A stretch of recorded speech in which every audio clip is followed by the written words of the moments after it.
Hi everyone, Will here, and I want to share with you 3 activities to do with your child with disabilities to keep them working on their skills all through summer. All of these things are going to be music related, and each one has a specific reason that we would be doing it.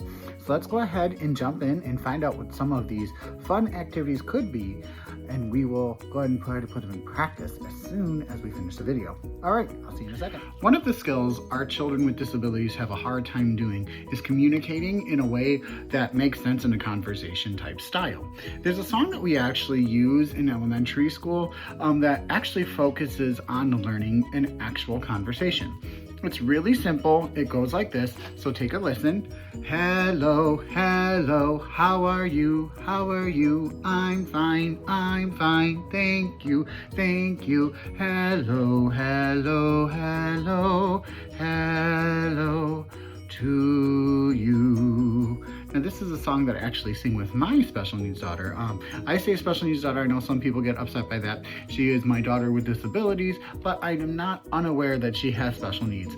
One of the things that she struggles with is having nonverbal skills. Not that she has no words, but she has very limited words. So what I would typically do with my daughter, because she actually knows the song already, when I see her in the morning, I'd say, "Good morning, Riley." And she'd say, "Good morning," or "morning," because that's how she responds. And then I'd say, "Let's sing our hello song." And so I would start, "Hello," and she'd sing, "Hey-yo, how are you? Hi, you. I'm fine, fine. Thank you, thank you." And then we'd sing together, "Hello, hello, hello, hello to you."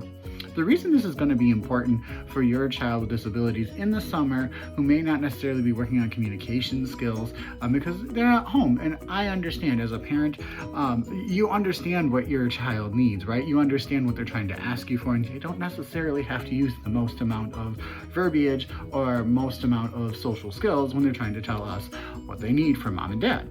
But it'll keep that conversation piece in their memory all summer long, so when they do return to school in the fall, they'll be able to have that full conversation. What conversation are you saying? Well, you sang it. Hello, how are you? I'm fine, thank you. By adding music to it, giving it that second stimuli, it really helps to build the recall and the understanding of how the conversation piece works. So, my first thing I would do if you have a child with disabilities over the summer to keep their conversation piece going and keep their verbiage working is sing the hello song every day. All right, I'll be back with another one. All right, the second one, you're gonna need a couple things. First of all, you're gonna need to go ahead into your kitchen and find a spoon or some kind of utensil that's a little bit larger with a long handle and something that your child can hit. I grabbed this Tupperware box.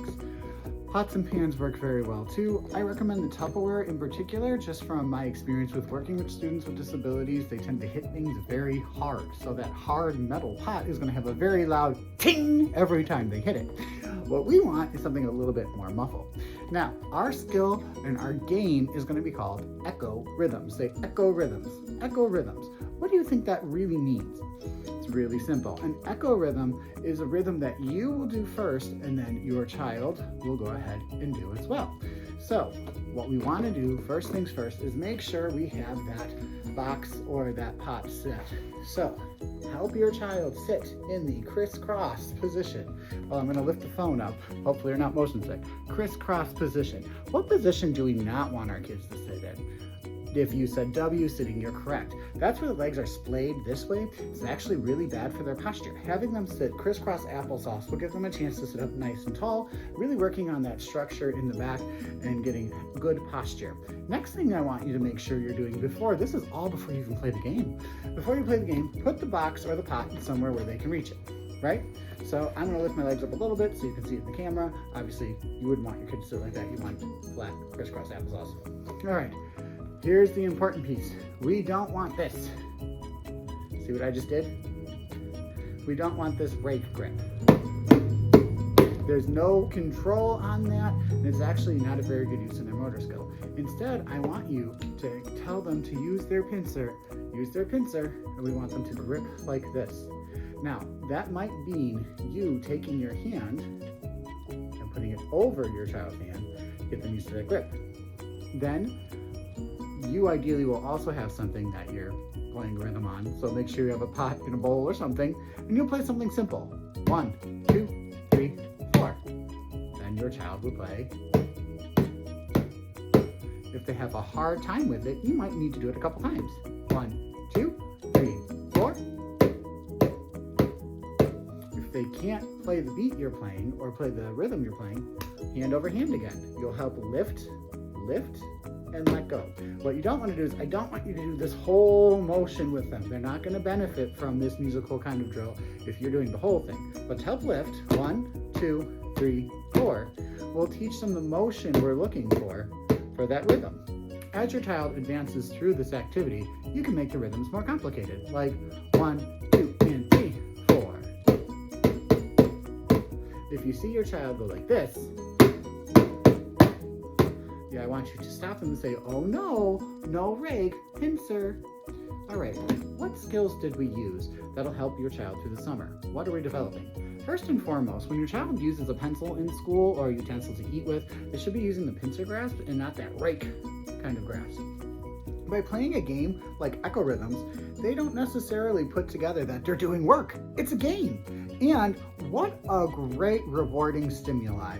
As soon as they see this stick hit that Tupperware, not only do they physically see that it's hitting, they feel the stop, but they hear the sound too. The word of the summer is multi-stimuli. Multi-stimuli. We want more than one sense incorporated as we're working with our children through the summer. So again, our second game that we can play that's music related to help our children with disabilities keep their skills up during the summer is Echo Rhythms. One more to go. I'll see you in a minute. You're back. We're standing up now. So we did one where we could be sitting or standing when we were singing. We did an activity where we had to sit down. This time I want you to do an activity where you stand up. This activity I do with the song The Noble Duke of York. So if you don't know this song, it's really easy. Ready? The noble Duke of York, he had 10,000 men. He marched him up to the top of the hill and he marched him down again. And when you're up, you're up. And when you're down, you're down. And when you're only halfway up, you're neither up nor down. So what is this craziness all about? Well, first things first, I want you to have your child stand up. We're going to have them march to the beat. Keeping a beat is a hard skill because it's going to keep them purposely moving their legs. Now, I don't know what kind of disability your child or student might have. My daughter has some motor skills, and she really doesn't like to use her knees. She really would prefer if she could just walk like this all the time. So what I would have her do, I would make sure to touch the back of her leg, let her know, I want you to pick your foot up while we sing. The noble Duke of York, he had 10,000 men. Now we're going to sing the word up. He marched him up to the top of the hill, raising the hands up.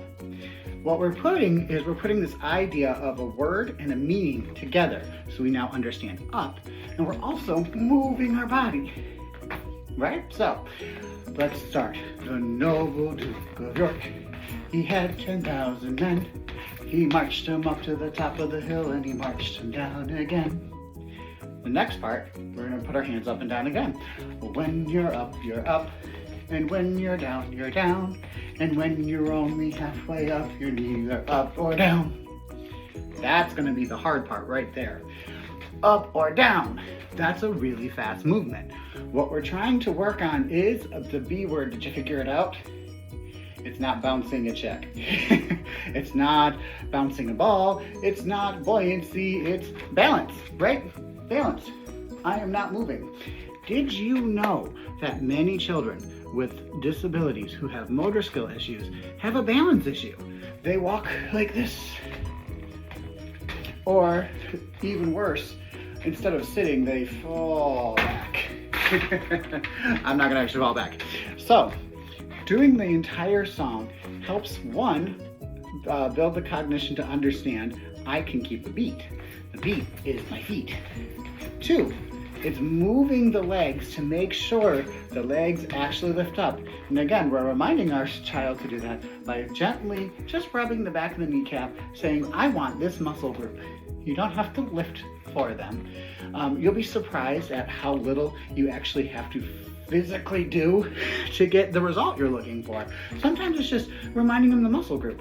Many of our students who actually have disabilities and go to public school, I can't really speak for private school or for homeschooling, because I just personally don't know. I am a teacher in a public school, and my daughter also goes to public school. They take PT, and PT, a lot of the PTs, therapists, or physical therapists, excuse me, will use that same method. I want this muscle, so they'll move that muscle. The second thing is moving the arms without moving the body is a big deal, right? It's a really big deal for them, because as people who are adults, we're used to this core. Even if it's not the most worked out or athletic core, we have a core understanding of how to stand upright, so we can go like this and not fall down. But not necessarily our students with disabilities. And if we don't work on it in the summer, the balance is going to be so much worse in the fall. So, A Noble Duke of York, great song to move those legs and to work on that balance. And again, multi-stimuli. We said a word and we did an action. We moved, we saw, and we said. These things are very important. Multi-stimuli. All right, those are my tips. And as you can see, those are all really simple things to do. They are just 3 simple music games you can play to help keep your student with disabilities moving and working on those skills. We're not necessarily teaching a new skill. We're reinforcing skills that we already know. We're working on our verbal, we're working on our fine motor, and we're working on our balance. All right.